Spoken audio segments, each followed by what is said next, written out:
Bapak Ibu, kita hari ini akan membahas tentang, saya akan men-sharing-kan kepada Bapak Ibu mengenai gereja Laodikia yang, terkenal dengan suam-suam kukunya yang tidak panas dan tidak dingin begitu ya.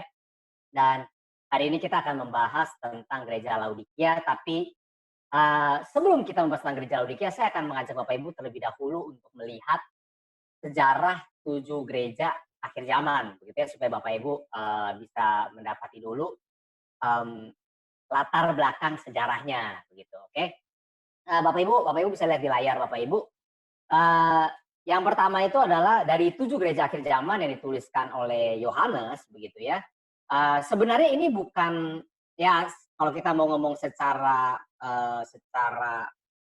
sejatinya ini ditulis oleh Yesus Kristus kepada 7 eklesia, kepada 7 gereja gitu ya, kepada eklesia itu adalah orang-orang yang dipanggil keluar.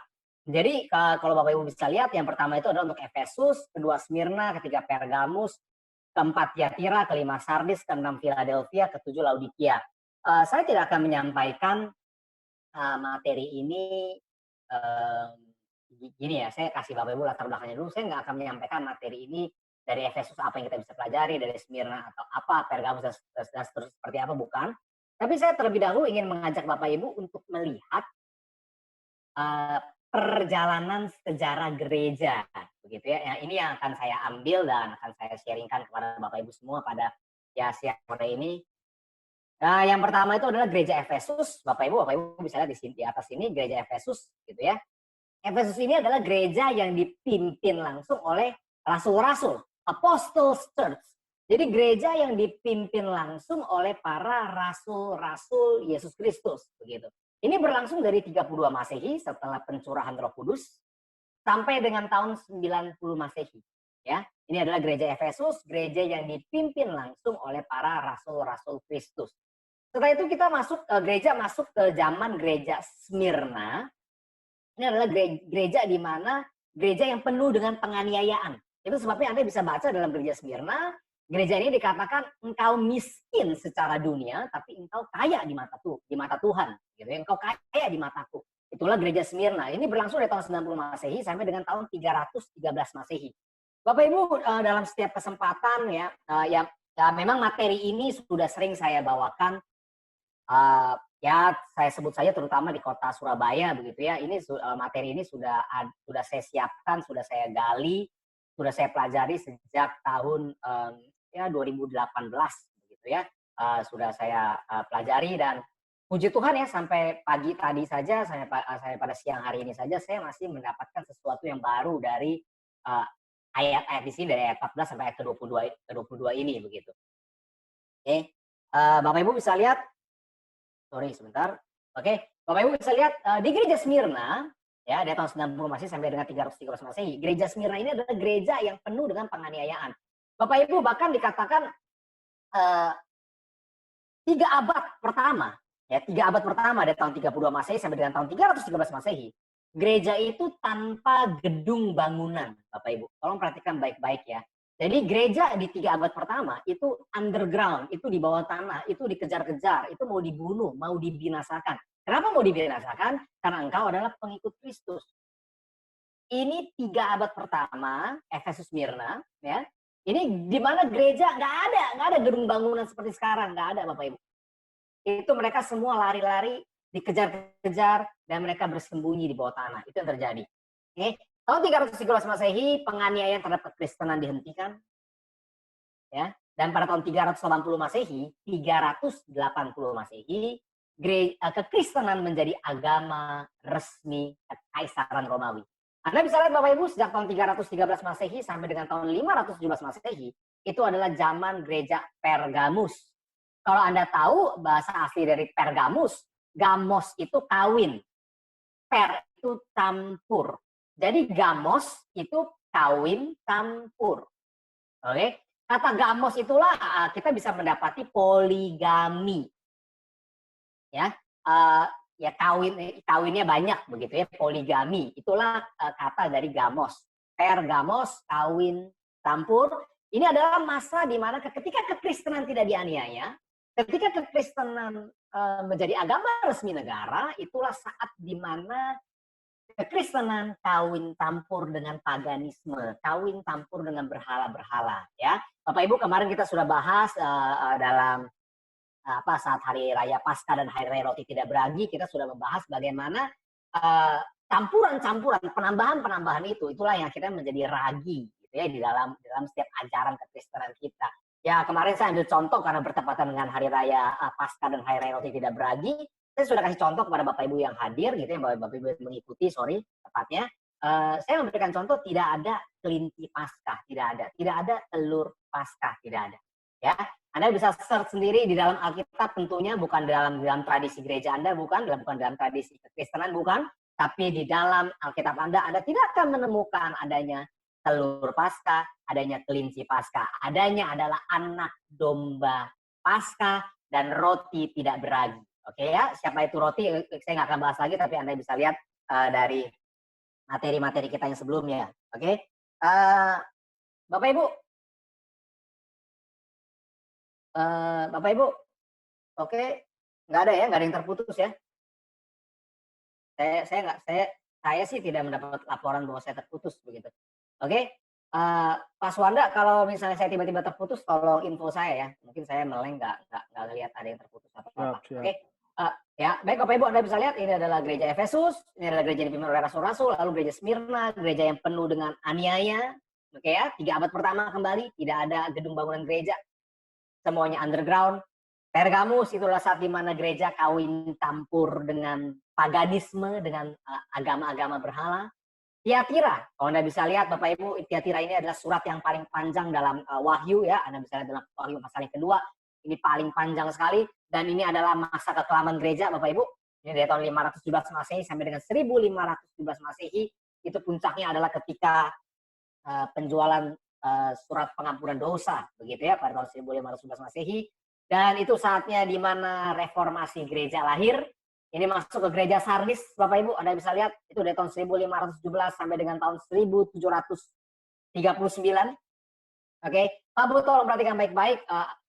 Apakah gereja Sardis, apakah gereja reformasi gereja itu ada suatu hal yang buruk? Saya mau katakan seperti ini, Bapak Ibu.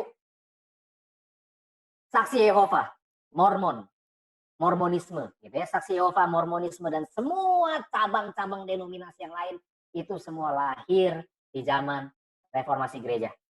Oke ya, zaman sebelum reformasi gereja tidak ada denominasi-denominasi yang terpecah. Anda bisa lihat, tapi Anda bisa ketahui yang pasti dan jelas adalah Mormonisme dan Saksi Yehova itu lahir setelah atau di zaman reformasi gereja, ya, setelah reformasi gereja atau di zaman reformasi gereja, itulah saat di mana Saksi Yehova dan Mormonisme lahir. Setelah itu Philadelphia, Bapak Ibu, saya dulu sempat bingung kenapa gereja yang paling bagus atau bisa dibilang eklesia yang paling bagus itu ada di nomor yang ke-6, itu Philadelphia. Itu dari tahun 1739 sampai dengan tahun 1945 sebelum Perang Dunia Kedua. Anda bisa lihat ya. Ini adalah zaman di mana ketika gereja-gereja itu kembali kepada Injil yang sejati. Oke, Anda bisa lihat di sini. Lalu kita akan masuk Bapak Ibu di gereja Laodikia, ya.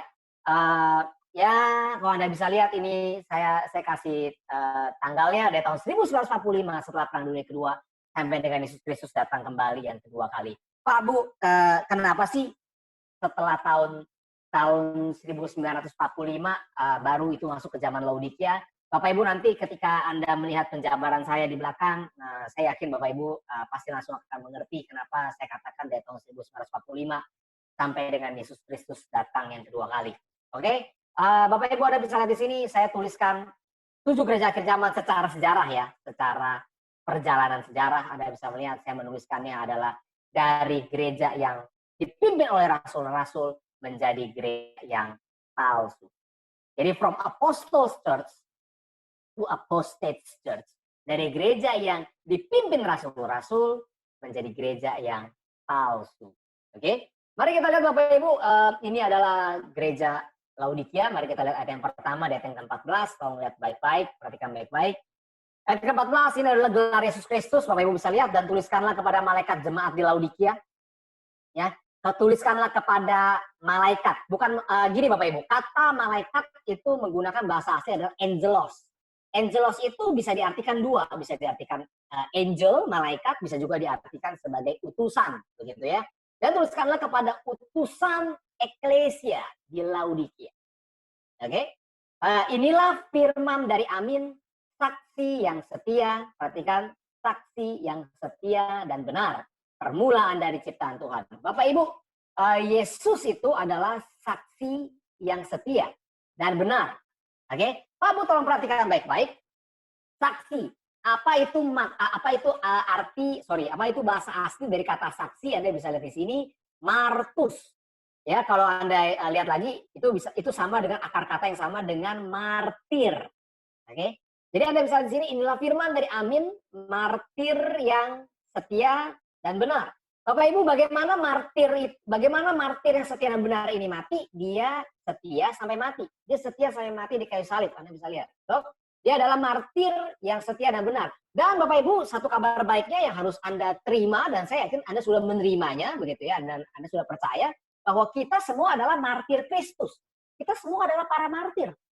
Anda harus ingat itu baik-baik, karena dalam Kisah Rasul 1 ayat ke-8 dikatakan apa? Tetapi kamu akan menerima kuasa kalau Roh Kudus turun ke atas kamu. Dan kamu akan menjadi saksiku, kamu akan menjadi martirku. Di Yerusalem, Yudea, Samaria, bahkan sampai ke ujung bumi. So begini Bapak Ibu, tolong perhatikan baik-baik. Kalau Anda menerima Roh Kudus, kalau Anda beriman, kalau Anda berkata bahwa Anda telah menerima Roh Kudus, berarti Anda sudah dipanggil menjadi martir Kristus. Anda tolong ingat baik-baik, Anda adalah para martir Kristus, Anda adalah para martirnya Yesus. Anda adalah saksinya Yesus, Anda adalah saksinya Kristus. Itulah makna martir yang sejati. Itulah adalah makna martir yang sebenarnya.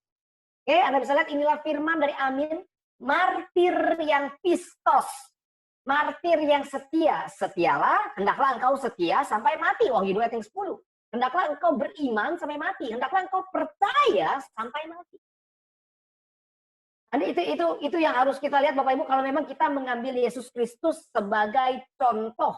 Ya, kalau memang kita ingin menjadi serupa dengan Yesus, Yesus setia sampai mati.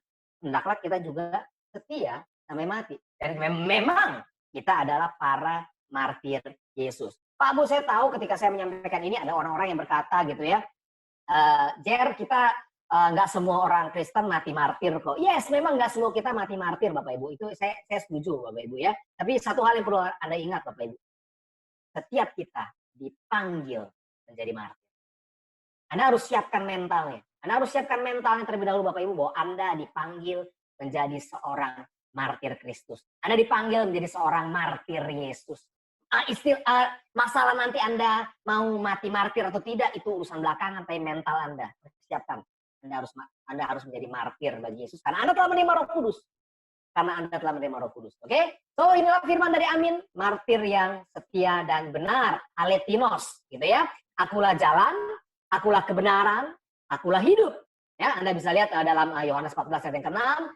Dan tuliskanlah kepada utusan eklesia di Laodikia, inilah firman dari Amin, martir yang setia dan benar, permulaan dari ciptaan Tuhan.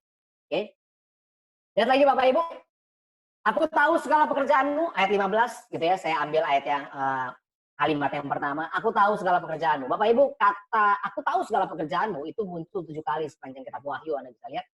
Di 7 gereja akhir zaman ini, di 7 jemaat akhir zaman ini ya. Anda bisa lihat, saya cantumkan ayat-ayatnya, Anda bisa cek sendiri.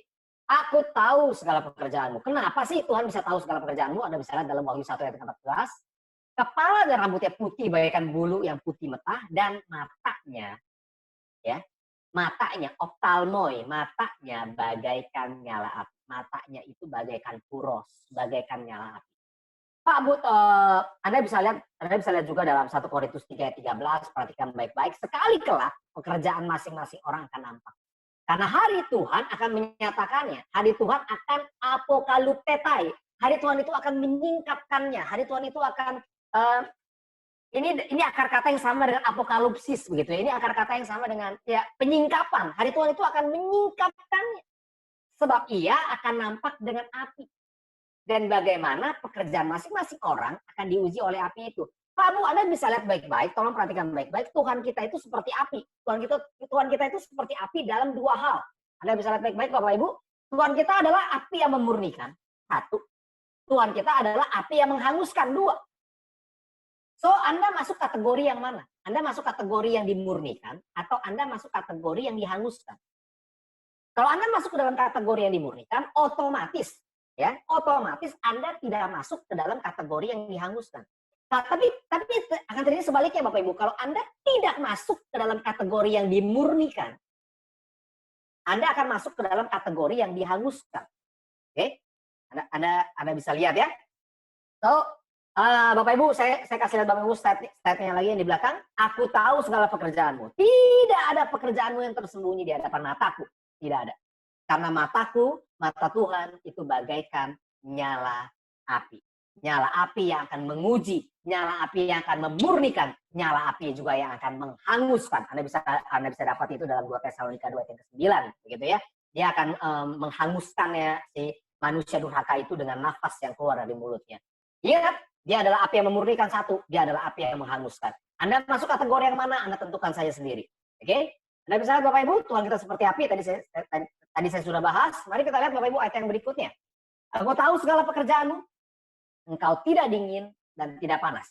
Alangkah baiknya jika engkau dingin atau panas. Bapak Ibu, ya buat Bapak Ibu yang pernah ke Turki begitu ya, mungkin Bapak Ibu tahu, sekedar buat Bapak Ibu tahu, sorry tadi saya lupa di depan, 7 gereja akhir zaman itu semuanya terletak di Asia Kecil. Asia Kecil itu semuanya sekarang itu adalah wilayah Turki. Oke? Jelas ya?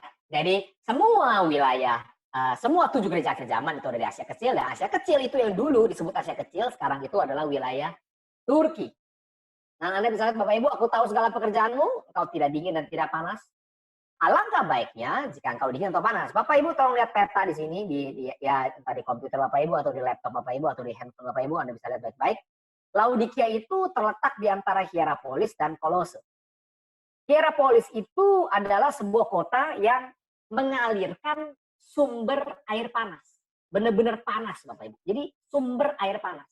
Ya, di Hierapolis. Anda bisa lihat di sini Hierapolis. Sedangkan Kolose itu adalah kota yang mengalirkan sumber air dingin. Oke, jadi Hierapolis sumber air panas, Kolose itu sumber air dingin. Nah, Laodikia ini kota kaya. Kaya sekali. Nah, nanti kita akan bahas kota ini adalah kota yang kaya dan dia membangun sebuah bukan sebuah ya. Dia membangun pipa untuk mengalirkan air panas dari Hierapolis. Dia dialirkan air panasnya, dia bikin pipa juga dari Kolose dialirkan ke Laodikia. Itu sebabnya di Laodikia itu airnya tidak dingin dan tidak panas. Airnya itu hangat, enak, suam-suam kuku begitu ya kalau dalam bahasa Indonesia gitu ya.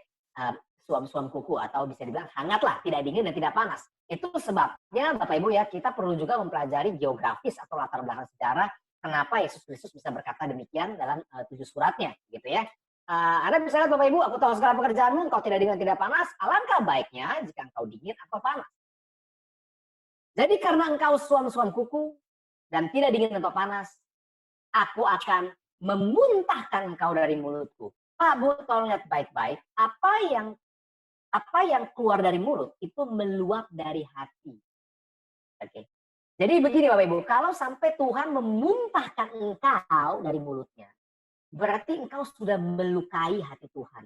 Engkau sudah mendukakan hati Tuhan. Itu sebabnya Tuhan memuntahkan engkau dari mulutnya. Karena apa yang keluar dari mulut itu meluap dari hati. Jadi karena engkau suam-suam kuku, engkau tidak dingin dan tidak panas, aku akan memuntahkan engkau dari mulutku. Bapak Ibu tolong perhatikan baik-baik, lebih baik engkau dingin sekalian. Engkau panas sekalian. Jangan engkau suam-suam kuku, Pak. Ya, mau dingin sekalian, sekali lagi saya ulang, mau dingin sekalian, mau panas sekalian.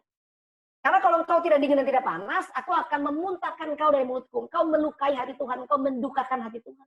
Hati Tuhan jijik kepada engkau. Sehingga akhirnya mulut Tuhan memuntahkan engkau. Oke? Anda bisa lihat lagi Bapak Ibu, karena engkau berkata, perhatikan baik-baik. Laodikia ya. Karena Laodikia, karena engkau berkata, aku kaya. Dan aku telah memperkayakan diriku. Dan aku tidak kekurangan apa-apa. Dan karena engkau tidak tahu bahwa engkau melarat dan malang, miskin, buta, dan telanjang. Bapak Ibu tolong perhatikan baik-baik. Ini secara sejarah, Laodikia itu kota kaya. Saking kayanya, secara sejarah pernah mencatat bahwa Laodikia pernah mengalami gempa bumi yang sangat dahsyat, begitu ya. Gempa bumi yang sangat dahsyat ini akhirnya menghancurkan seluruh kota Laodikia. Tapi karena kota Laodikia isinya, maksudnya penghuninya adalah orang-orang yang kaya, akhirnya tanpa bantuan pemerintahan Romawi, kota ini dapat dibangun kembali oleh para penduduknya. Jadi tanpa bantuan pemerintahan sama sekali, begitu ya. Jadi nggak perlu tuh ada BLT gitu istilahnya, begitu ya. Nggak perlu ada bantuan pemerintah, nggak perlu ada pemerintah juga ikut turun tangan membiayai untuk membangun kembali kota Laodikia yang hancur karena apa? Ada gempa bumi ini, nggak perlu. Karena seluruhnya orang-orangnya adalah orang-orang kaya dan mereka bisa kembali membangun ulang kota ini. Itu saking kayanya kota Laodikia. Oke. Nah sekarang begini, kenapa sih mereka bisa kaya? Karena yang pertama, mereka adalah penjual kain hitam. Perhatikan baik-baik ya, karena ini nanti akan bersangkutan dengan teguran Yesus, gitu ya. Mereka adalah penjual, mereka adalah penghasil kain hitam, dan mereka adalah pengekspor kain hitam ke seluruh Asia. Di mana sumbernya? Asia Kecil, Turki. Di mana itu? Laodikia. Oke, pengekspor kain hitam. Oke, dan yang kedua adalah Laodikia itu adalah tempat penghasil, sama juga penghasil obat mata. Obat mata atau yang kita sebut biasa antidot, begitu ya. Jadi orang-orang yang sakit mata, orang-orang yang bermasalah dengan mata akan pergi ke Laodikia untuk membeli obat mata. Dan dari dua hasil penjualan ini, dari hasil penjualan kain hitam dan juga obat mata inilah mereka menjadi kota yang kaya. Anda bisa lihat kembali Bapak Ibu teguran Yesus, karena engkau berkata, aku kaya. Dan aku telah memperkayakan diriku dan aku tidak kekurangan apa-apa. Dan karena engkau tidak tahu, ya, engkau tidak tahu bahwa engkau melarat, malang, miskin, buta, dan telanjang. Bapak Ibu, engkau boleh kaya secara materi, tapi pertanyaannya, apakah engkau kaya di hadapan Tuhan? Ya, ini sebuah pertanyaan yang harus kita renungkan, begitu ya. Mari kita lihat Bapak Ibu, begini, jangan mengukur perkenanan Tuhan dalam hidupmu dengan takaran yang fana. Itu penting Bapak Ibu. Oke, saya harap gini, saya tahu banyak orang diajarkan, banyak orang kekristenan gitu ya, apalagi sekarang begitu ya di Amerika dan di Indonesia begitu ya. Ya pokoknya di Singapura begitu ya, di Australia. Ya saya harus katakan di tempat-tempat di mana kekristenan belum mengalami penganiayaan, ajaran mengenai ikut Yesus berkat itu bertumbuh subur dan berkembang seperti penyakit kanker begitu. Kalau Anda bisa lihat begitu ya, ikut Yesus kaya, engkau akan jadi kepala dan bukan jadi ekor begitu ya. Sedangkan saya sudah mengartikan ya Bapak Ibu ya, apa itu kepala, apa itu ekor. Oke? Saya sudah artikan dalam bukan saya yang artikan tepatnya, tapi itu ada dalam Yesaya begitu. Anda bisa lihat kembali apa yang sudah saya sharingkan dalam materi 7 sangkakala begitu ya. Apa itu kepala, apa itu ekor. Tapi orang-orang aliran berkat gitu ya, orang-orang aliran yang berkata bahwa ikut Yesus kaya, engkau akan jadi kepala bukan jadi ekor, engkau akan terus naik dan tidak pernah turun. Mereka mengajarkan bahwa kalau engkau ikut Yesus, engkau pasti kaya. Kalau engkau ikut Yesus, engkau pasti akan diberkati berkat melimpah. Pak Bu, itu adalah ajaran yang hanya bisa Anda ajarkan di kota-kota besar. Anda tidak bisa mengajarkan itu di sebuah kota di mana memang kota itu latar belakangnya miskin, atau memang kota itu kota miskin. Anda nggak bisa ajarkan itu. Pak Bu, sorry, saya bukannya menantang Bapak Ibu. Bukan, saya bukan menantang Bapak Ibu. Tapi saya hanya mau mengajak Bapak Ibu untuk membuktikan jika Bapak Ibu selama ini mengajarkan, atau Bapak Ibu selama ini mendengar orang-orang yang mengajarkan bahwa ikut Yesus kaya. Begitu ya. Begini Bapak Ibu, silakan khotbahkan, ikut Yesus kaya, ikut Yesus Anda akan kaya, bisnis Anda akan maju, Anda akan sukses. Silakan khotbahkan materi khotbah itu di sebuah kabupaten terpencil di negara ini. Gak usah jauh-jauh Bapak Ibu. Gak usah jauh-jauh keluar. Saya nggak akan menantang Bapak Ibu ke China gitu ya, atau ke Timur Tengah. Gak usah. Di Indonesia aja, tapi khotbahkan materi Anda, ikut Yesus kaya, ikut Yesus berkat, itu di sebuah kabupaten desa kecil. Apakah pengajaran itu, apakah khotbah itu masih relevan di wilayah tersebut? Atau khotbah Anda itu hanya bisa dipertahankan di Jakarta, Surabaya, di kota-kota besar di Indonesia? Itu aja pertanyaan saya. Saya tidak menantang, sekali lagi saya tidak menantang. Entah kalau saya menantang dibilangnya kalau tantang kita pergi biayain kita dong gitu ya. Kan kayak ya Anda tahu lah ya. Seperti yang model-model seperti itu. Pak Bu, tolong perhatikan baik-baik. Kembali saya tidak menantang Bapak Ibu, tapi saya mengajak Bapak Ibu semua untuk menguji setiap firman yang Anda dengar. Karena Anda bertanggung jawab untuk menguji. Ujilah segala sesuatu dan peganglah yang baik. Anda dengar ada orang-orang yang berkata, pendeta-pendeta atau pengkhotbah-pengkhotbah yang berkata ikut Yesus kaya. Ya, silakan suruh mereka khotbah di kabupaten, di kota-kota kecil. Pak Bu, ini sedikit sedikit sharing saja dari saya sebelum kita masuk ke slide-slide berikutnya, Bapak Ibu ya. Kami pernah mengadakan seminar akhir zaman di Nias, begitu ya. Anda tahu Nias itu adalah mayoritas adalah Christianity, begitu ya. Mayoritas adalah kekristenan. Dan ketika sedang seminar, begitu ya, saya bertanya, ya ini ya interaktif, begitu ya. Saya bertanya dengan salah satu peserta, begitu ya. Saya tanya berapa lama Nias jadi sudah menjadi wilayah Kristen. Beliau menyebutkan 150 tahun begitu ya. 150 tahun Nias sudah menjadi majority kekristenan, Bapak Ibu. Dan ketika ada salah satu peserta berkata masalah utama di Nias itu adalah kemiskinan. Tolong perhatikan baik-baik. Masalah utama di Nias adalah kemiskinan. Nias sudah menjadi pengikut Yesus selama 150 tahun. Tetapi masalah utama di Nias adalah kemiskinan. Bagaimana Anda mengkhotbahkan ikut Yesus kaya? Mereka sudah ikut Yesus 150 tahun. Ya. Sekali lagi Bapak Ibu, khotbah-khotbah yang hanya bisa Anda khotbahkan di kota-kota besar, ya. Ikut Yesus kaya, ikut Yesus berkat, itu hanya laku Anda jual, hanya laku Anda jual dalam tanda kutip gitu ya, di kota-kota besar. Anda tidak bisa mempertahankan pandangan Anda tidak bisa mempertahankan khotbah Anda tersebut di Nias. Saya sebut saja tempatnya. Oke ya? Anda tidak bisa mempertahankan khotbah Anda itu di Nias. Oke? Karena Nias sudah ratusan tahun ikut Kristus, tapi masalah utama di Nias adalah kemiskinan. Lebih lanjut Bapak Ibu, saya akan ajak Bapak Ibu untuk melihat, tolong perhatikan baik-baik slide ini, apakah gereja mempersiapkan jemaat menjadi mempelai Kristus? Pak, Bu, Anda bisa lihat baik-baik di sini. Janganlah kamu mengumpulkan harta di bumi. Ini Yesus yang bilang. Janganlah kamu mengumpulkan harta di bumi ingat dan karat merusakannya, dan pencuri membongkar serta mencuri. Oke? Tapi kumpulkanlah bagimu harta di sorga. Di sorga ngengat dan karat tidak merusakkannya, dan pencuri tidak membongkar serta mencuri. So, Bapak Ibu, yang harus kita lakukan adalah mengumpulkan harta di sorga. Oke? Bukan mengumpulkan harta di bumi. Bapak Ibu, tolong begini ya, tolong perhatikan baik-baik. Saya memperhatikan mimbar-mimbar gereja sekarang dipenuhi oleh orang-orang yang seringkali mengkhotbahkan, ya kembali saya ulang ya, ikut Yesus berkat gitu ya. Kalau engkau tidak kaya, bagaimana orang bisa melihat Yesus dalam hidupmu? Tolong perhatikan baik-baik.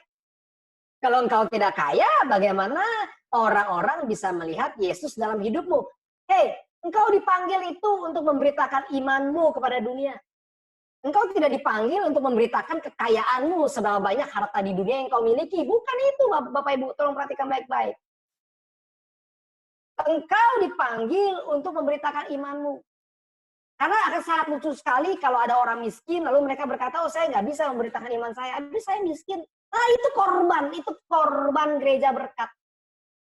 Itu adalah korban gereja berkat, begitu ya, yang mengajarkan kepada jemaatnya bahwa ikut Yesus pasti kaya.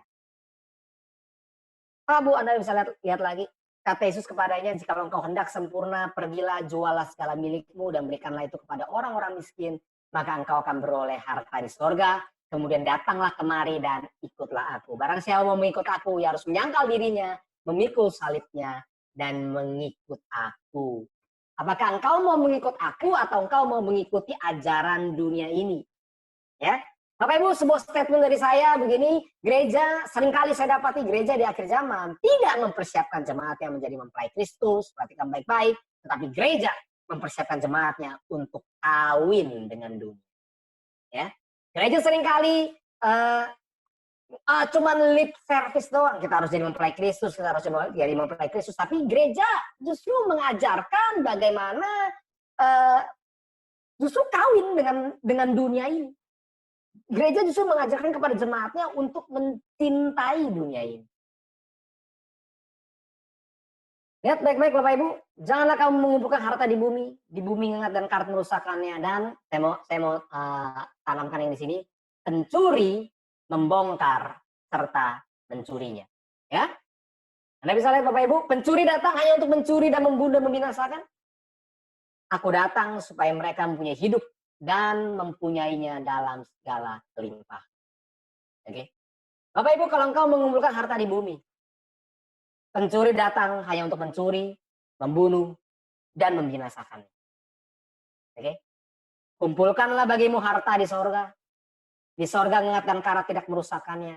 Dan pencuri tidak membongkar serta mencurinya. Buat Bapak Ibu yang sudah, yang kemarin sesi terakhir Bapak Ibu sempat ikut, begitu ya.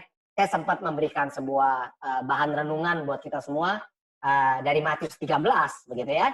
Ada 7 perumpamaan tentang hal kerajaan sorga di sana, dan Anda bisa lihat pada perumpamaan yang ada seorang yang menemukan harta berharga, harta terpendam di ladang. Ingat ya Bapak Ibu ya, ayat 38 sudah berkata ladang adalah dunia. Ya, tolong lihat baik-baik Bapak Ibu, pencuri datang hanya untuk mencuri dan membunuh dan membinasakan. Kalau engkau mengumpulkan harta di bumi, pencuri akan datang. Saya yakin Bapak Ibu, saya nggak perlu artikan lagi Yohanes 10 ini siapa itu pencurinya. Saya yakin saya nggak perlu artikan kepada Bapak Ibu, begitu ya. Bapak Ibu, saya mau ajak Bapak Ibu untuk melihat kisah Ayub yang seringkali disalahartikan oleh orang-orang. Ya, tolong perhatikan baik-baik Bapak Ibu. Anak-anaknya yang lelaki, anak-anak Ayub yang lelaki itu ada 7.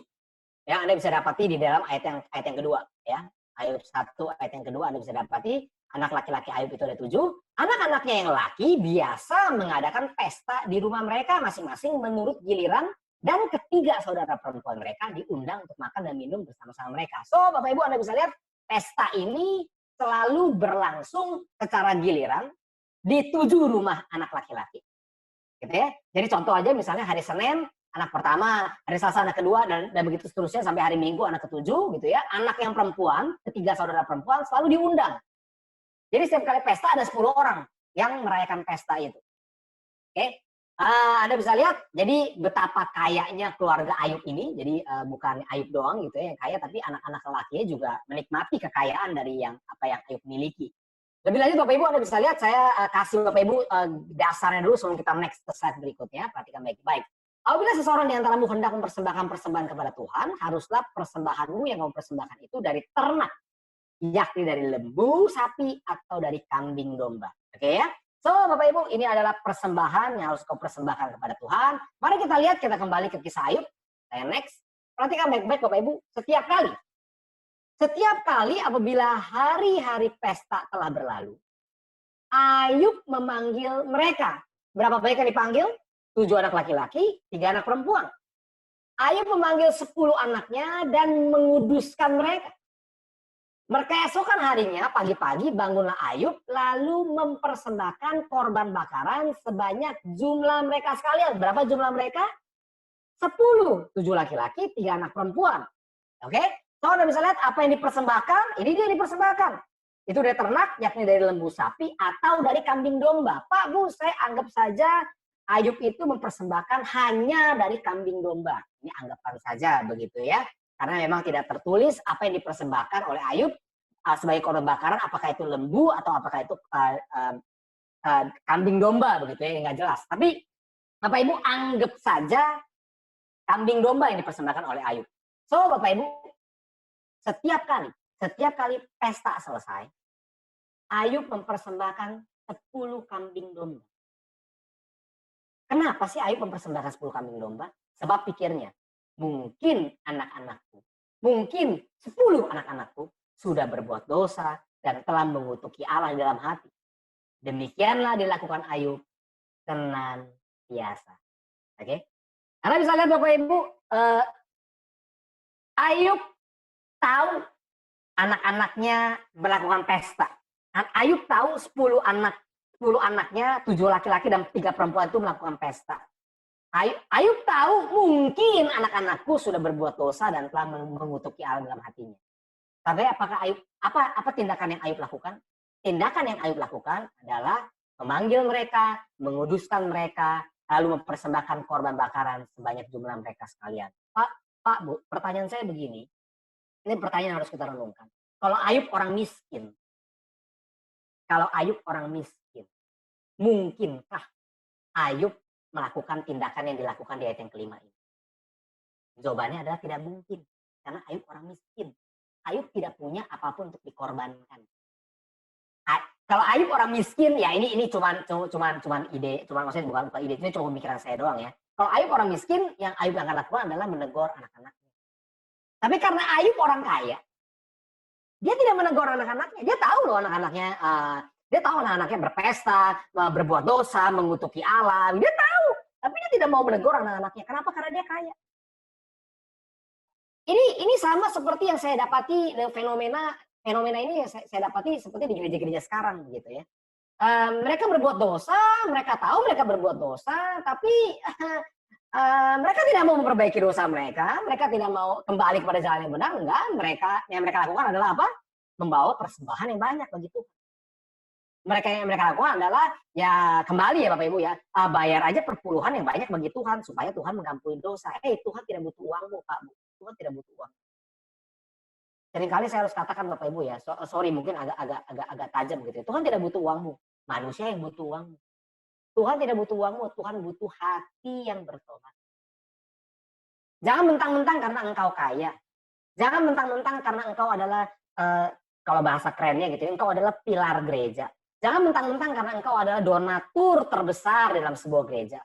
Engkau merasa engkau bisa berbuat semena-mena terhadap Tuhan. Anak-anak saya berdosa, atau bisnis saya nggak benar, atau pasangan saya menjalankan bisnis nggak benar, nggak apa-apa lah, it's okay, nggak masalah. Yang penting bayar aja, kasih aja persembahan, kasih aja persembahan buat misi, kasih aja persembahan yang banyak. No, bukan seperti itu Pak Bu.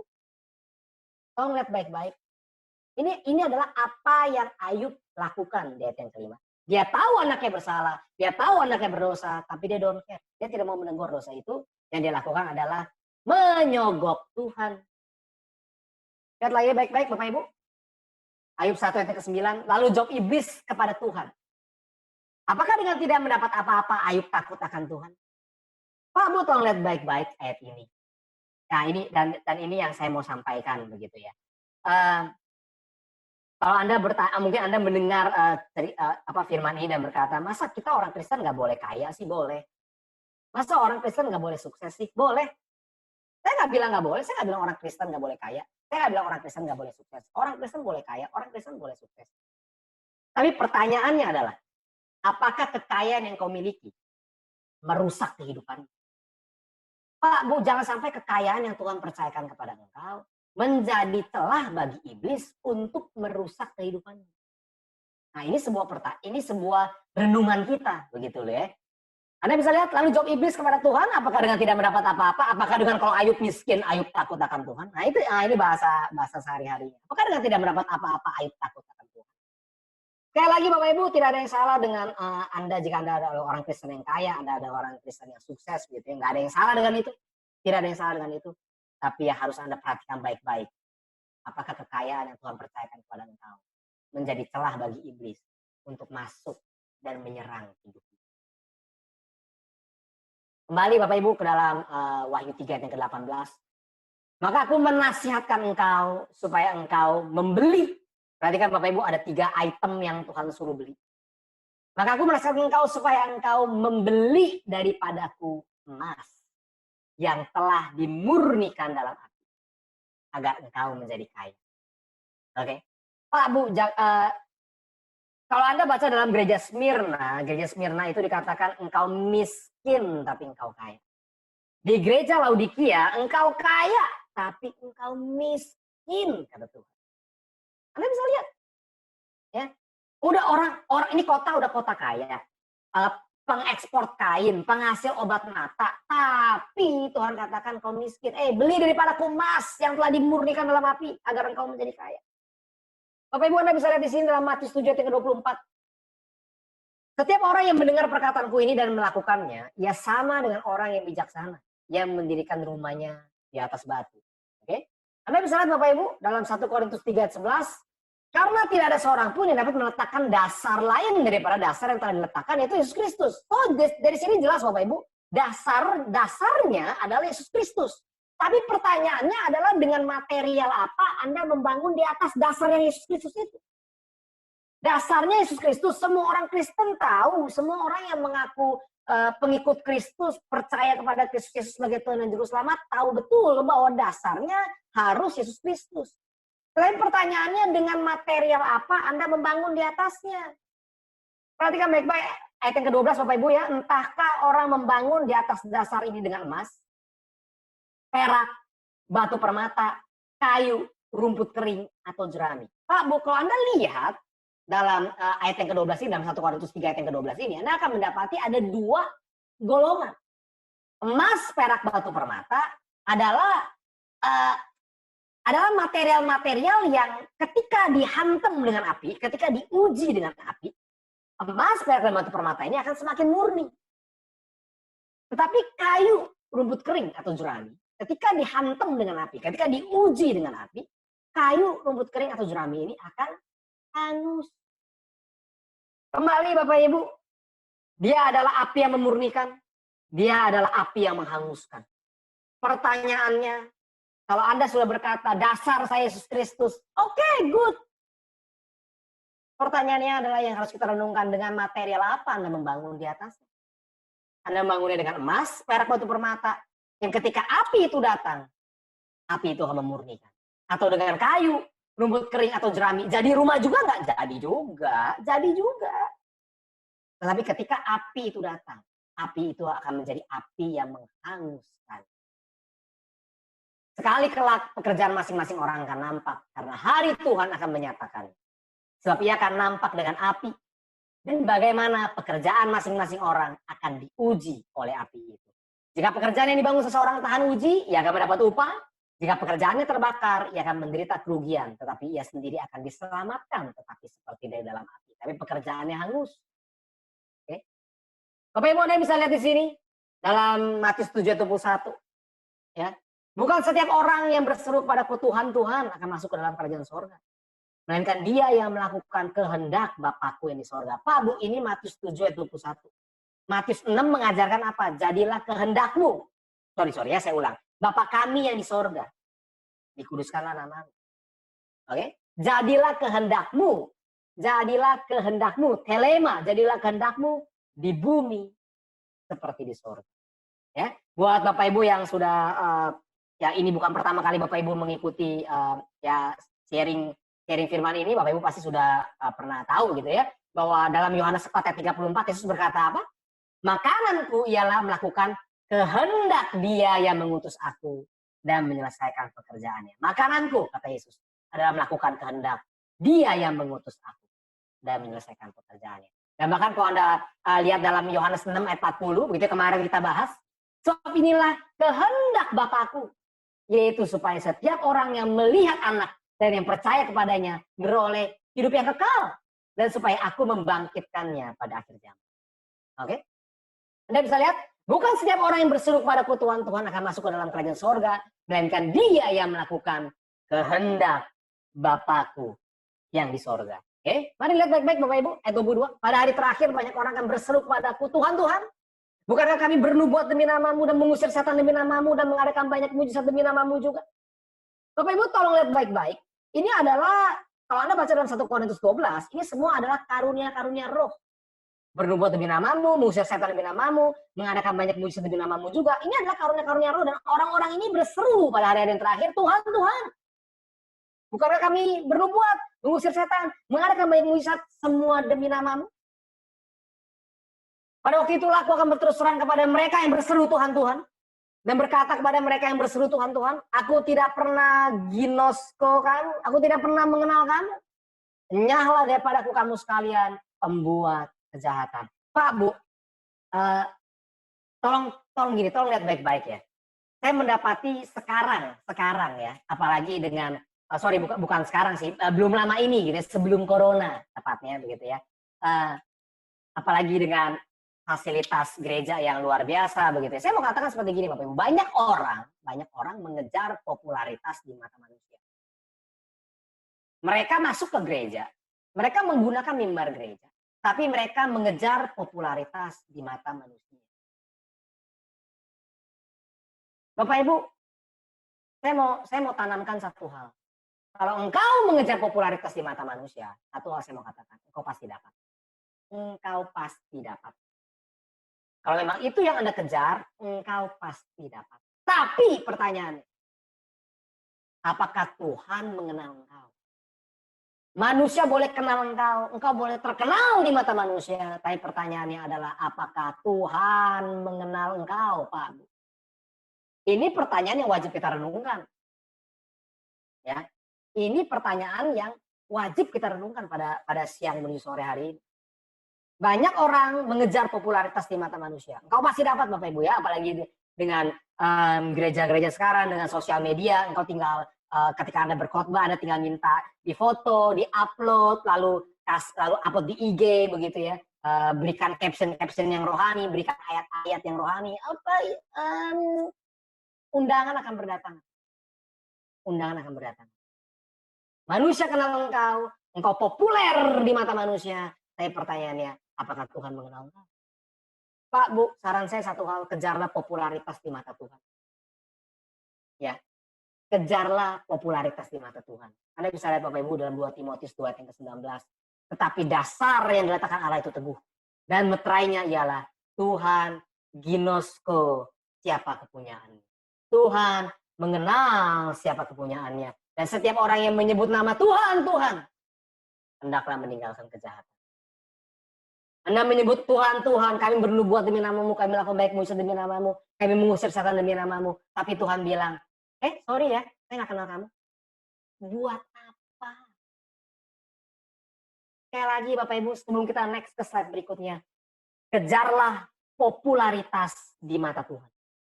Jangan mengejar popularitas di mata manusia. Karena, ya saya katakan saja, kalau engkau mengejar popularitas di mata manusia, engkau pasti dapat. Tapi, apakah Tuhan mengenal engkau?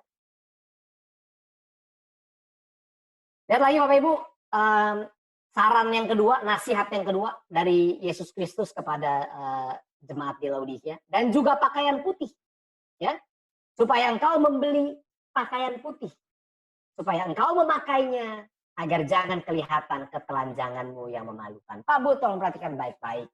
Ini bukannya nanti di sorga kita disuruh beli pakaian putih, atau di dunia kita disuruh pakai pakaian putih terus begitu ya. Bukan seperti itu Bapak Ibu ya. Ini Wahyu buku kode. Sekali lagi saya sampaikan. Wahyu itu ada 404 ayat. 404 ayat.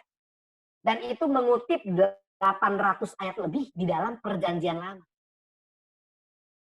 Oke, tolong diingat baik-baik, Wahyu 1 ayat 1 ini adalah wahyu, ini adalah penyingkapan Yesus Kristus.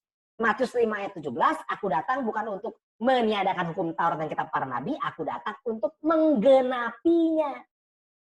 Jadi kalau kita mau membuka kode-kode di dalam kitab Wahyu yang katanya ini adalah penyingkapan Yesus Kristus, hendaklah kita menggunakan hukum Taurat dan kitab para nabi untuk membukanya.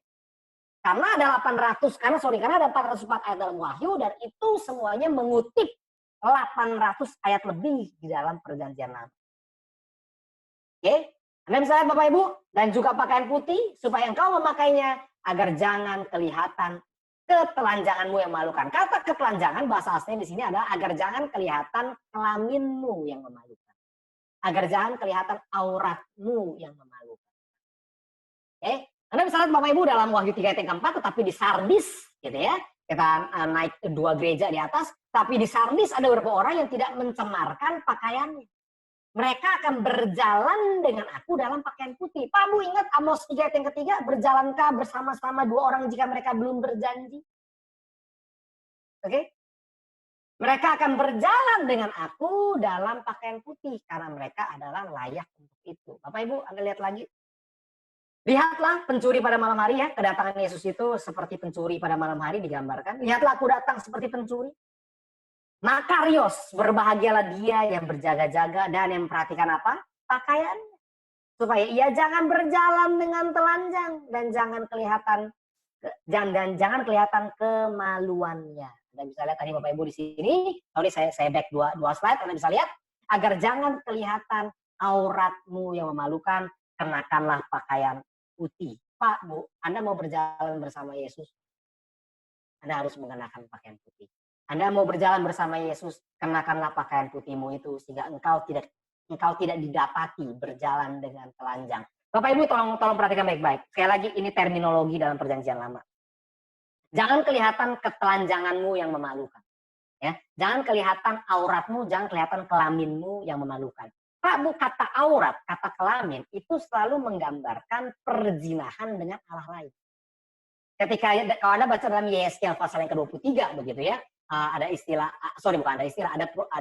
ada kisah perumpamaan Ohola dan Oholiba. Anda bisa mendapati di sana Ohola menyingkapkan auratnya, Oholiba menyingkapkan auratnya. Itu adalah gambaran bagaimana Ohola dan Oholiba gitu ya, Samaria dan Yerusalem itu berzina dengan menyembah Allah lain. Kalau Anda lihat sekarang, berbahagialah dia yang berjaga-jaga dan yang memperhatikan pakaiannya, supaya ia jangan berjalan dengan telanjang. Pak Bu, gini.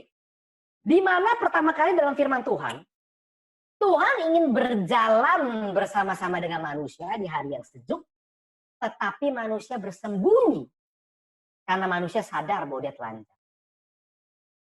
Jawabannya ada di Taman Eden. Ketika manusia dan istrinya lebih memilih untuk mendengarkan perintah ular. Itu adalah saat di mana manusia telanjang. Nah, Anda bisa lihat Bapak Ibu, kembali ini kodenya dari Tuhan.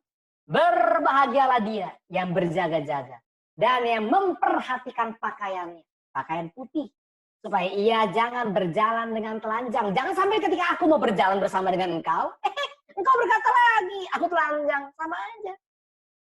Dan jangan kelihatan auratmu, kelaminmu yang memalukan. Oke? Pak Bu, sekali lagi tolong lihat baik-baik. Kedatangan Tuhan seperti pencuri pada malam hari buat Bapak Ibu yang pernah mengikuti seminar akhir zaman kami. Kedatangan Tuhan seperti pencuri pada malam hari itu untuk 3 golongan orang. Yang pertama adalah untuk anak-anak kegelapan. Di 1 Tesalonika 5 Anda bisa dapati. Untuk anak-anak kegelapan. Dan yang kedua adalah untuk gereja mati, gereja Sardis, gitu ya. Dan yang ketiga adalah untuk gereja suam-suam kuku, itu gereja Laodikia. Oke? Kedatangan Tuhan seperti pencuri pada malam hari. Itu hanya untuk 3 golongan orang tersebut. Anak-anak kegelapan, gereja mati, gereja suam-suam kuku. Lihat lagi Bapak Ibu. Kemudian datang juga garis-garis yang lain itu dan berkata, Tuhan, Tuhan, bukakanlah kami pintu. Tapi ia menjawab, aku berkata kepadamu, sesungguhnya aku tidak oida, aku tidak mengenal kamu. Karena itu berjaga-jagalah, sebab kamu tidak tahu akan hari maupun akan jamnya. Oke ya? So, kita masuk Bapak Ibu ke dalam nasihat yang ketiga. Supaya engkau membeli minyak untuk melumas matamu supaya engkau dapat melihat. Bapak Ibu, minyak di dalam Wahyu 3:18 ini minyak yang berbeda dengan minyak-minyak yang ada sebelum-sebelumnya di dalam kitab-kitab yang lain begitu ya, dalam 65 kitab yang lain. Oke. So, saya sampai sekarang begitu ya, jujur saja sampai sekarang saya belum bisa mendapati apa sih maksud minyak di sini. Tapi Anda bisa lihat ada perintah untuk membeli minyak. Mari kita lihat tujuan minyaknya aja begitu ya. Karena minyak ini hanya muncul 1 kali di sepanjang 66 kitab gitu ya. Dan lagi minyak untuk melumas matamu supaya engkau dapat blepes gitu ya. Akar katanya blepo. Supaya engkau dapat melihat. Kata blepes, kata blepo di sini bukan melihat dalam arti cuma melihat doang, bukan. Tapi melihat di sini adalah Anda bisa membedakan. Anda bisa melihat untuk discern, kalau bahasa Inggris, to discern, untuk membedakan. Oke? Dan lagi minyak untuk melumas matamu supaya engkau dapat melihat dan membedakan. Mari kita lihat Bapak Ibu ya. Mari saya ajak Bapak Ibu untuk melihat dari Matius 13 ayat 14 sampai 16. Kenapa sih Tuhan berbicara dalam perumpamaan? Bapak Ibu, Pak Bu, tolong perhatikan. Sebelum Matius 13, sebelum perumpamaan penabur, Yesus tidak pernah berbicara dengan perumpamaan. Anda bisa baca dalam, ya kalau saya bilang Matius 1 mungkin keliru gitu ya. Anda bisa baca dalam Matius pasal yang keempat atau kelima begitu ya. Matius kelima lah, Matius kelima ketika Yesus mulai dalam pelayanannya. Matius kelima sampai Matius 12, itu Yesus tidak pernah berbicara dengan perumpamaan. Yesus selalu berbicara dengan ya literal aja, literal, harafiah begitu ya. Nggak ada pakai perumpamaan sama sekali. Oke, tapi mulai dari Matius 13 itu sebabnya murid-muridnya datang kepada Yesus. Kenapa engkau berbicara dengan perumpamaan? Nah, ini jawabannya. Maka pada mereka genaplah nubuat Yesaya yang berbunyi, kamu akan mendengar dan mendengar, namun tidak mengerti, kamu akan melihat dan melihat, namun tidak menanggap. Kamu akan membedakan dan membedakan, namun kamu tidak mampu mengambil arti makna dari perbedaan itu. Tetapi berbahagialah matamu karena dapat membedakan dan telingamu karena mendengar. Oke?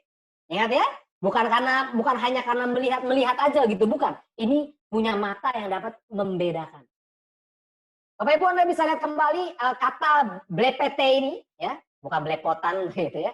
Blepete ini Anda bisa lihat digunakan di dalam Matius 24 dan digunakan juga dalam Markus 8. Anda bisa lihat jawab Yesus kepada mereka, lihatlah dan bedakanlah supaya jangan ada orang yang menyesatkan kamu. Saya harap Bapak Ibu udah mulai bisa dapati ya. Lihatlah, jadi bukan waspadalah seperti yang kata Bang Napi gitu ya. Waspadalah. Bukan begitu Bapak Ibu. Blepete itu adalah lihat dan bedakanlah. Saya harap Bapak Ibu Anda memiliki mata yang dapat membedakan ya, ajaran mana yang menyesatkan kamu dan ajaran mana yang menuntun engkau di dalam jalan kebenaran dan hidup. Lihat lagi Bapak Ibu dalam Markus 8 ayat 15, maaf saya lupa menampilkan ayat ini ketika kita sedang membahas hari raya roti tidak beragi, maaf banget gitu ya. Anda bisa lihat Bapak Ibu, lalu Yesus memperingatkan mereka, katanya berjaga-jagalah dan blepete. Berjaga-jagalah dan lihat dan bedakan ragi orang Farisi dan ragi Herodes. Kemarin itu sudah bahas ya ragi itu apa ya, saya nggak akan bahas lagi di sini. Berjaga-jagalah dan lihat dan bedakan. Discern, lakukan perbedaan terhadap ajaran orang-orang Farisi, terhadap kemunafikan orang-orang Farisi, dan ajaran Herodes. Anda harus membedakannya. Ayat 19 Bapak Ibu, barang siapa kukasihi. Pak Bu, saya baca selesai dulu. Barang siapa kukasihi, ia kutegur dan kuhajar. Sebab itu relakanlah hatimu dan metanoia. Ya, dan metanoeson ya ini cuma itu apa perbedaan noun dan itu saja ya. Relakanlah hatimu dan bertobatlah. Pak Bu, ketika saya membaca ayat ini, kata kasih dalam ayat 19, Wahyu 3:19 itu menggunakan bahasa asli adalah phileo. Setahu saya, sepembacaan saya dalam firman Tuhan, Yesus selalu menggunakan kasih agape, Pak. Ya, saya hari ini nggak akan membahas kasih itu ada berapa tipe dan segala macamnya, tidak, bukan itu. Tapi saya yakin Bapak Ibu tahu akan hal itu. Ya, barang siapa aku phileo, ia ku tegur dan ku hajar. Sebab itu relakanlah hatimu dan bertobatlah. Pak, Bu, di mana Yesus menurunkan standarnya dari agape menjadi phileo? Di dalam Yohanes 21, Bapak Ibu. Anda bisa lihat. Ketika Yesus bertanya kepada Petrus, Petrus, apakah engkau agape terhadap aku? Petrus menjawab, aku phileo. Oke? Anda tahu perintah Yesus apa? Dalam pertanyaan yang pertama dan dalam jawaban Petrus yang pertama, beri makan anak dombaku. Pertanyaan yang kedua, Petrus, apakah engkau phileo terhadap aku? Sorry, maaf. Pertanyaan yang kedua, Petrus, apakah engkau agape terhadap aku? Jawaban Petrus, Tuhan, aku phileo kepada engkau. Jawaban perintah Yesus beda lagi. Gembalakanlah domba-domba. Pertanyaan yang ketiga, Petrus, apakah engkau phileo kepada aku? Tuhan, engkau tahu hatiku, aku phileo kepada engkau. Beri makan domba-domba. Pak, Bu, tolong lihat baik-baik. Ini adalah saat di mana Tuhan menurunkan standarnya dari agape menjadi phileo. Kenapa? Karena manusia tidak mampu mencapai agape. Sekali lagi Bapak Ibu ya. Ini adalah saat di mana Tuhan menurunkan standarnya karena Tuhan melihat manusia, Petrus, tidak mampu mencapai agape. Lihat lagi Bapak Ibu, barang siapa aku kasihi, ia ku tegur dan ku hajar. Sebab itu relakanlah hatimu dan bertobatlah. Pak Bu, saya mau ngajak Bapak Ibu untuk melihat kata ku hajar di sini. Paidewo, ya, dihajar. Pak Bu, kenapa sih dihajar? Kalau engkau dikasihi, kenapa sih engkau dihajar? Anda bisa lihat. Tetapi kalau kita menerima hukuman dari Tuhan, kita dididik, kita dihajar, supaya kita tidak akan dihukum bersama-sama dengan dunia. Anda dihajar, perhatikan baik-baik, Anda dihajar, supaya Anda tidak dihukum bersama-sama dengan dunia. Oke? So, kalau engkau dihajar oleh Tuhan, relakanlah hatimu dan bertobatlah. Lihat lagi Bapak Ibu, jika kamu harus menanggung hajaran, Allah memperlakukan kamu seperti anak. Di manakah terdapat anak yang tidak dihajar oleh ayahnya? Ya. Tapi jika kamu bebas dari hajaran yang harus diderita setiap orang, maka kamu bukanlah anak, tetapi anak-anak gampang. Kata notoi di sini anak-anak gampang, tapi kamu adalah anak-anak haram. Anda bisa cek dalam bahasa aslinya, notoi ini adalah anak-anak dari pelacuran. Tapi jika kamu bebas dari hajaran yang harus diderita setiap orang, maka kamu bukanlah putra, kamu bukanlah anak, tetapi anak-anak haram. Selanjutnya dari ayah kita yang sebenarnya kita beroleh hajaran. Dan mereka kita hormati, kalau demikian bukankah kita harus lebih taat kepada Bapa segala roh supaya kita boleh hidup. Anda bisa lihat Bapak Ibu ya. Oke, so kalau Anda dihajar, itu berarti Anda dikasihi. Tuhan phileo kepada engkau. Tuhan menghajar engkau. Oke? Jadi jangan ketika engkau dihajar, yang harus kau lakukan adalah relakanlah hatimu dan bertobatlah.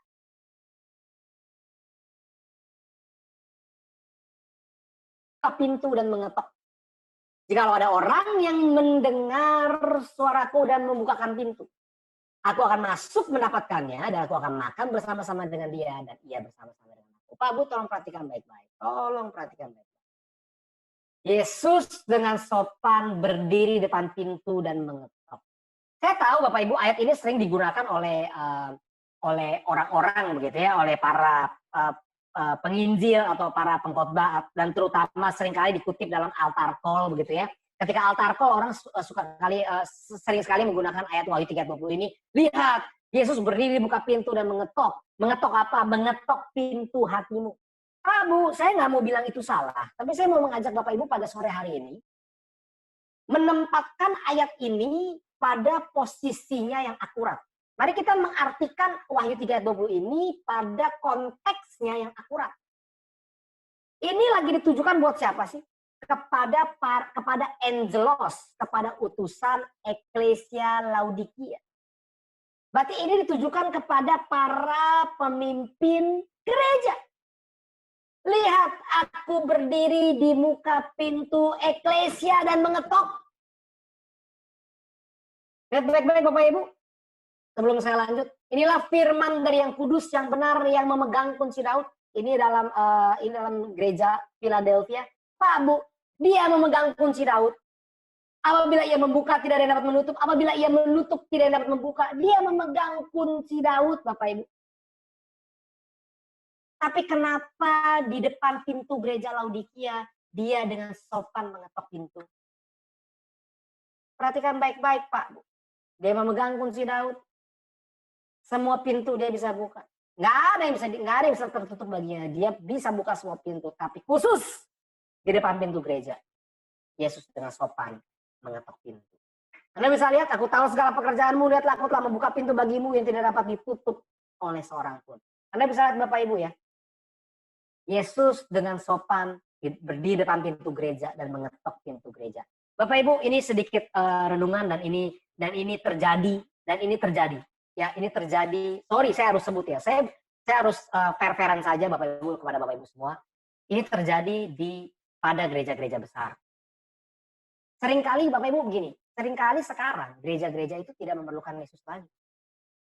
Gereja-gereja itu yang perlu adalah musik yang bagus, pengkhotbah yang terkenal, WL yang terkenal, gitu ya, alat musik yang ratusan juta, lightning atau pencahayaan yang bagus, jangan lupakan layar LED yang bagus, yang ter-up to date, gitu ya, AC yang dingin, kursi bangku yang nyaman, itu cukup buat bikin gereja. Yesus, namanya aja dipinjam. Gereja Yesus, gereja Kristen, gereja Kristus, begitu ya. Gereja Yesus apa-apa-apa, gereja Kristen bla bla bla, gereja Kristus bla bla bla. Namanya doang dipinjam. Yesusnya nggak perlu ada di dalam. Ada atau tidak ada Yesus, gereja dapat berjalan kok. Itu yang terjadi sekarang. Itu yang terjadi di akhir zaman. Gereja nggak butuh Yesus. Bahkan saya sempat ya ngobrol gitu ya dengan teman saya yang memang pemusik begitu ya. Dia bilang sama saya, Jer, hadirat Tuhan itu bisa dikondisikan kok. Saya sampai kaget tuh, gila lu, saya bilang. Ya ini kan saya cerita, saya ngobrol dengan teman saya begitu ya. Gila lu gitu. Masa sih? Bisa, gampang. Lightningnya diredupin dikit, musiknya kasih nada minor, begitu ya. Terus keluarin asap-asap. Nah itu orang nangis. Lagunya slow dikit gitu ya, masukin penyembahan nada-nada minor, itu tugas gua karena gua pemusik nada-nada minor. Kasih aja nada-nada minor, jemaat pasti akan menitikan air mata. Hadirat Tuhan itu bisa dikondisikan. Pak, Bu, inilah gereja akhir zaman. Gereja tidak membutuhkan Yesus, gereja hanya membutuhkan profesionalitas. Dan gereja berjalan. Yesusnya di mana? Yesusnya depan pintu. Dan mengetok-ngetok pintu gereja Anda. Oi, gue di luar, oi, gue di luar. Seperti itu. Lihat lagi Bapak Ibu. Lihat, aku berdiri di muka pintu dan mengetok. Jikalau ada orang yang mendengar suaraku dan membukakan pintu, aku akan masuk mendapatkannya. Lihat baik-baik Bapak Ibu ya. Aku berkata kepadamu, dalam Yohanes pasal 10, aku berkata kepadamu, semua siapa yang masuk ke dalam kandang domba dengan tidak melalui pintu, tapi dengan manjat tembok, ia adalah seorang pencuri dan seorang perampok. Yesus memposisikan diri dia sebagai seorang gembala. Akulah gembala yang baik. Akulah gembala yang baik. Dan seorang gembala akan masuk melalui pintu, tidak melalui dengan memanjat tembok. Karena yang manjat tembok adalah seorang pencuri dan seorang perampok. Seorang pencuri yang datang hanya untuk mencuri, membunuh, dan membinasakan. Aku datang melalui pintu. Akulah pintu. Akulah gembala yang baik. Gembala yang baik akan masuk melalui pintu. Tapi siapa yang masuk melalui pintu? Ya adalah gembala domba. Statementnya jelas. Ayat yang ketiga, untuk dia penjaga membuka pintu dan domba-domba mendengarkan suaranya. Siapa penjaga di sini? Pemimpin gereja. Untuk dia penjaga membuka pintu dan domba-domba mendengarkan suaranya. Dan ia memanggil domba-dombanya masing-masing menurut nama-namanya dan menuntunnya keluar. Kemana? Ke padang rumput yang hijau. Ke air yang tenang. Lihat baik-baik Bapak Ibu, ayat yang keempat, masih di Yohanes pasal yang ke-10. Jika semua dombanya telah dibawanya keluar, ia berjalan di depan mereka. Dan domba-domba itu mengikuti dia karena domba-domba mengenal suaranya. Pak, Bu, tolong lihat baik-baik, saya kembali ke ayat ini ya. Maaf. Kita jadi begini. Tolong lihat baik-baik. Jikalau ada orang yang mendengarkan suaraku dan membukakan pintu. Sebagai seorang penjaga, apakah engkau mendengar suara Sang Gembala Agung mengetok pintu gerejamu? Oke. Sebagai seorang penjaga, apakah engkau mendengar, mengenali suara Gembala yang agung yang sedang berteriak-teriak di luar mengetok pintu gerejamu? Sebagai seorang domba-domba, ya, artinya ya seorang bukan seorang domba-domba ya tepatnya ya. Sebagai seorang jemaat begitu ya, sebagai ya seekor domba-dombanya Tuhan. Apakah engkau mengenali suara gembalamu? Lihat, saya kasih Anda ayat yang kelima. Tetapi seorang asing pasti tidak mereka ikuti. Malah mereka lari daripadanya. Karena suara orang-orang asing tidak mereka kenal. Bapak Ibu, saya mendapati justru sekarang ini terjadi. Ini terjadi. Ketika firman Tuhan yang sejati, ketika firman Tuhan mengenai pikul salib, ketika firman Tuhan mengenai bayar harga mengiring Yesus, diberitakan dari mimbar gereja, gereja justru merasa ini khotbah yang asing. Ini malah dianggap sebagai suara orang asing. Mereka tidak mengenali suara gembala mereka. Mereka tidak mampu membedakan mana firman yang benar, mana firman yang buatan manusia yang penuh dengan ragi. Mana firman yang penuh dengan doktrin-doktrin manusia, mana firman yang penuh disumpel begitu ya. Disembunyikan ajaran-ajaran manusia. Mereka nggak bisa membedakan. Mereka lebih senang mendengar motivasi, pengembangan diri, bagaimana ikut Yesus kaya, ikut Yesus sukses begitu ya. Karena menurut mereka itu lebih relevan dalam kehidupan mereka. Ketika diberitakan pikul salib, bayar harga iring Yesus, malah mereka bertanya loh. Mereka bisa tanya balik. Khotbah begitu relevannya apa ya dalam kehidupan kita ya? Bagaimana kita mengaplikasikannya dalam kehidupan kita ya? Nggak asik kah khotbah begitu? Nggak cocok, nggak keren.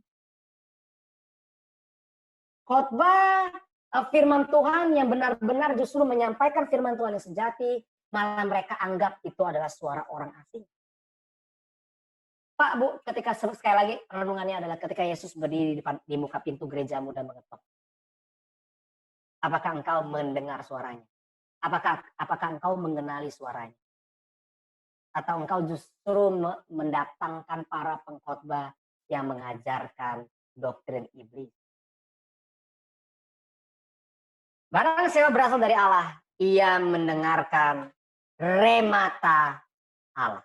Ia mendengarkan firman Allah. Kalau engkau berasal dari Allah, engkau akan mendengarkan firman Allah. Itulah sebabnya kamu tidak mendengarkannya, karena kamu tidak berasal dari Allah. Pak, Bu, ini Yohanes 8 ya. Ini Yohanes 8. Yohanes 8 itu lagi membedakan dua garis keturunan Abraham sama keturunan iblis. Makanya Anda bisa dapati dalam ayat 44, iblis adalah bapakmu, bapak segala pendusta. Kalau engkau berasal dari Allah, engkau akan mendengarkan firman Allah. Domba-dombaku mendengarkan suaraku, dan aku ginosko mereka, dan mereka mengikut aku. Anda lihat, domba-domba Yesus akan mengikuti Yesus, akan mengenali suara Yesus dan mengikuti Yesus. Pada waktu itulah aku akan berterus terang kepada mereka dan berkata, aku tidak pernah mengenal kamu, nyala daripadaku kamu sekarang membuat kejahatan. Anda bisa lihat, tapi dia menjawab, aku berkata kepadamu, sesungguhnya aku tidak mengenal kamu. Bapak Ibu, aku, Yesus, aku mengenal domba-dombaku, dan mereka mengikut aku. Kalau sampai Yesus berkata, aku tidak pernah mengenal kamu, aku tidak mengenal kamu, dalam Matius 7:23 dan dalam Matius 25 ayat ke-12, itu berarti selama ini engkau mendengar Yesus, engkau mendengar firman yang sejati. Ketika firman yang sejati diberitakan, engkau hanya mendengarnya seperti suara orang asing yang tidak engkau kenal. Pak, Bu, tolong lihat baik-baik gambar ini. Ya, sebentar lagi saya sudah mau selesai. Anda bisa lihat baik-baik gambar ini, Bapak Ibu. Pak, Bu, sekarang Yesus berdiri depan pintu gerejamu dan mengetuk. Kalau engkau bukakan pintu, dia akan masuk bersama-sama dengan engkau, makan bersama-sama dengan engkau. Oke? Pak, Bu, tapi kalau engkau tidak bukakan dia pintu sekarang, akan tiba saatnya nanti. Gantian. Engkau yang akan ketok-ketok pintu kerajaan surga. Dan pintu tidak akan lagi dibukakan bagimu karena dia, Yesus Sang Gembala Agung itu, tidak pernah mengenal kamu. Ya, ingat Bapak Ibu, sekali lagi, ini saya beri Bapak Ibu gambaran dua perbandingan begitu ya. Sekarang Yesus ketok pintu gerejamu. Bukakan dia pintu, kalau tidak, it's okay, nggak apa-apa. Nanti saatnya gantian, engkau yang akan ketok-ketok pintu kerajaan surga. Kemudian ketika Yesus makan di rumah Matius, datanglah banyak pemungut cukai dan orang berdosa dan makan bersama-sama dengan dia dan murid-muridnya. Aku datang bukan untuk orang benar, tetapi untuk orang berdosa. Aku datang bukan untuk orang sehat. Bukan orang sehat yang memerlukan tabib, tetapi orang sakit yang memerlukan tabib. Oke? Aku berkata kepadamu, banyak orang akan datang dari timur dan barat dan duduk makan bersama-sama dengan Abraham, Ishak dan Yakub dalam kerajaan surga. Ya, memang Tuhan pada akhirnya nanti Tuhan mau juga kembali untuk duduk makan bersama-sama dengan kita semua. Ya, tapi pertanyaannya adalah apakah engkau mau membukakan dia pintu sekarang masuk ke dalam gereja? Ya. Anda jangan bilang begini ya, sekarang semua gereja lagi ditutup. Ya, ini kan makna alegoris, gitu ya. Kata Yesus kepadanya, aku berkata kepadamu, sesungguhnya hari ini juga engkau akan ada bersama-sama dengan aku di dalam Firdaus. Kalau engkau membukakan dia pintu, engkau akan ada bersama-sama dengan dia dan dia bersama-sama dengan engkau. Ya, firman-Nya akan tinggal dalam engkau dan engkau tinggal dalam dia. So, lihat Bapak Ibu ayat yang ke-21. Barang siapa menang. Oke, barang siapa menang, ia akan kududukan bersama-sama dengan aku di atas tahtaku. Pak, Bu, orang seringkali mau duduk di atas tahta bersama Tuhan. Memerintah bersama Tuhan mau. Ingat Bapak Ibu ya, Wahyu 20 ayat ke-4. Anda mau memerintah bersama Kristus, Wahyu 20 ayat ke-4. Anda mau memerintah bersama Kristus, jalannya satu. Anda tidak boleh menerima tanda pada dahi dan pada tangan kanan itu. Ya, dan tidak sujud menyembah kepada patung binatang itu. Kalau Anda tidak sujud menyembah kepada patung binatang itu, Anda tidak menerima tanda pada dahi, Anda tidak menerima tanda pada dahi Anda dan tangan kanan Anda akan dipenggal kepalanya. Anda akan dipenggal kepalanya. Oke? Barang siapa menang, ia akan kududukan bersama-sama dengan aku di atas tahtaku, sebagaimana aku pun telah menang dan duduk bersama-sama dengan Bapakku di atas tahtanya. Bapak Ibu, ayat ini saya skip dulu. Mari kita lihat Bapak Ibu, bagaimana sih Yesus telah menang? Karena di sini dikatakan apa? Nikesa. Nikesa di sini Nikon, gitu ya. Barang siapa Nikon, karena aku pun telah Nikesa, aku pun telah menang. Mari kita lihat Bapak Ibu, bagaimana Yesus menang, apa sih yang dikalahkan oleh Yesus? Yesus menang atas apa sih?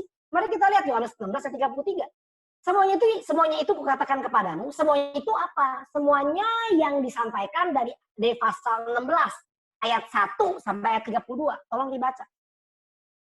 Semuanya itu kukatakan kepadamu supaya kamu beroleh damai sejahtera di dalam aku. Ingat ya Bapak Ibu ya, dalam dunia kamu menderita penganiayaan. Kalau buat Anda yang baru pertama kali ikut, Anda mungkin bertanya-tanya, gimana caranya ya?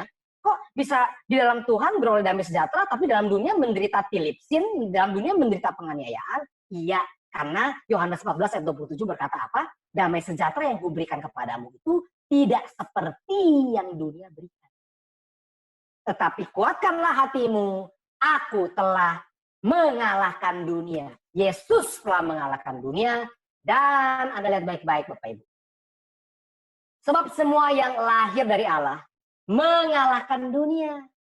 Anda lihat ya, Yesus mengalahkan dunia, dan semua yang lahir dari Allah mengalahkan dunia. Dan inilah kemenangan yang mengalahkan dunia, iman kita. Kemarin kita sudah bahas dalam perisai iman, siapakah yang mengalahkan dunia? Selain daripada dia yang percaya bahwa Yesus adalah anak Tuhan. Iman itu adalah percaya bahwa Yesus adalah anak Tuhan. Dan iman, percaya bahwa Yesus adalah anak Tuhan, itulah yang mengalahkan dunia. Oke? So, Anda lihat Bapak Ibu, barang siapa menang. Barang siapa beriman. Oke? Barang siapa menang, barang siapa beriman, Anda bisa lihat. Ingat ketika anak manusia datang, yang dia cari apa? Adakah ia mendapati iman di bumi? Ketika anak manusia datang, adakah ia mendapati para pemenang yang mengalahkan dunia? Itu Bapak Ibu yang dicari. Barang siapa beriman, Anda bisa lihat, ini buat Efesus, Smyrna, Pergamus, Tiatira, Sardis, Philadelphia, dan terakhir Anda bisa lihat. Duduk bersama denganku di tahtaku, sebagaimana aku pun telah menang. Dan duduk bersama Bapakku di atas tahtanya. Oke? Bapak Ibu, ingat sekali lagi, barang siapa menang, itu adalah barang siapa beriman. Barang siapa beriman. Karena ketika anak manusia datang, adakah ia mendapati iman di bumi? Ketika anak manusia datang, adakah ia mendapati para pemenang yang mengalahkan dunia? Iman kita. Oke? Barang siapa menang, Anda bisa lihat, barang siapa menang, ia akan kududukan bersama denganku di atas tahtaku, sebagaimana aku pun telah menang, dan duduk bersama Bapakku di atas tahtanya. Oke? Bapak Ibu, ini adalah kontradiktif Laodikia, Anda bisa lihat. Ya, saya mengkontradiktifkan Laodikia dengan 6 gereja yang sebelumnya. 6 gereja sebelum Laodikia, Anda bisa lihat baik Bapak Ibu. Di Efesus, ya, jadi yang 1 itu Efesus, 2 Smyrna, 3 Pergamus, 4 Tiatira, 5 Sardis, 6 Philadelphia. Anda bisa lihat ya. 6 gereja sebelum Laodikia. Di Efesus, Yesus itu ada di antara 7 kaki dia. Tetapi di Laodikia, Yesus ada di luar pintu gereja. Ingat ya, bukan di luar pintu hati, tapi di luar pintu gereja secara korporat. Gerejamu bisa berjalan gerejamu bisa beroperasional, gerejamu bisa terus melakukan ibadah, mau sekali ibadah kek, 2 kali ibadah kek, 3 kali ibadah, 4 kali ibadah, 5 kali ibadah kek, bisa tanpa Yesus, yang penting ada duit. Itu yang terjadi Bapak Ibu. Gereja Smyrna, engkau miskin namun kaya. Gereja Laodikia, engkau kaya namun engkau miskin. Melarat, malang, miskin, buta, telanjang. Saksi yang setia dibunuh di tahta iblis. Ingat Bapak Ibu? Di mana tahta iblis? Di Pergamus. Pergamus di mana? Asia Kecil. Asia Kecil sekarang akhir zaman di mana? Turki. Tahta iblis ada di Turki. Barang siapa menang akan kududukkan di tahtaku. Aku tahu kasihmu, aku tahu imanmu, aku tahu pelayananmu, aku tahu ketekunanmu, aku tahu pekerjaan. Di Laodikia, engkau tidak dingin dan tidak panas. Ada orang yang tidak mencemarkan pakaiannya dan mereka akan berjalan dengan aku dan mengenakan pakaian putih. Di Laodikia, beli pakaian putih untuk menutupi ketelanjanganmu yang memalukan, untuk menutupi auratmu, untuk menutupi perzinahanmu dengan Allah lain yang memalukan. Jangan sampai engkau telanjang. Jangan sampai engkau memilih untuk menyembah Allah lain. Memegang kunci Daud, aku pegang kunci Daud kok. Nggak ada yang tertutup bagiku, aku mau buka tinggal buka. Tetapi di pintu gereja Laodikia, dia mengetok pintu. Oke? Laodikia adalah gereja akhir zaman. Ya. Ayat 22 ayat yang terakhir Bapak Ibu Anda bisa lihat di sini. Siapa bertelinga hendaklah ia mendengarkan apa yang dikatakan Roh kepada jemaat-jemaat. Bapak Ibu sekali lagi Bapak Ibu, saya harus ingatkan kepada Bapak Ibu, ada 8 kali di dalam kitab Wahyu dituliskan gitu ya. Barang siapa bertelinga hendaklah ia mendengarkan, itu ada di 7 gereja akhir zaman, dan ada satu lagi di Wahyu 13 ayat yang ke-10. Wahyu 13 ayat yang ke-9. Dan juga Anda bisa dapati juga dalam Injil. Injil itu ada 7 kali sepanjang Injil, gitu ya, dituliskan. Barang siapa bertelinga hendaklah ia mendengar. Siapa bertelinga hendaklah ia mendengar. Pak Bu, tolong lihat baik-baik. 7 surat itu ditujukan kepada pemimpin jemaat. Namun di penghujung surat, di akhir surat itu selalu tertulis siapa bertelinga. Siapa yang bertelinga? Ya semua orang bertelinga. Hendaklah ia mendengarkan apa yang dikatakan Roh kepada jemaat-jemaat. Semua domba-domba, bukan cuma pemimpin jemaat, bukan cuma penjaga pintu, semua domba-domba, siapa bertelinga, hendaklah ia mendengarkan apa yang dikatakan Roh kepada jemaat-jemaat. Sekali lagi Bapak Ibu, barang siapa berasal dari Allah, ia mendengarkan remata, ia mendengarkan firman Allah. Bahasa aslinya rema.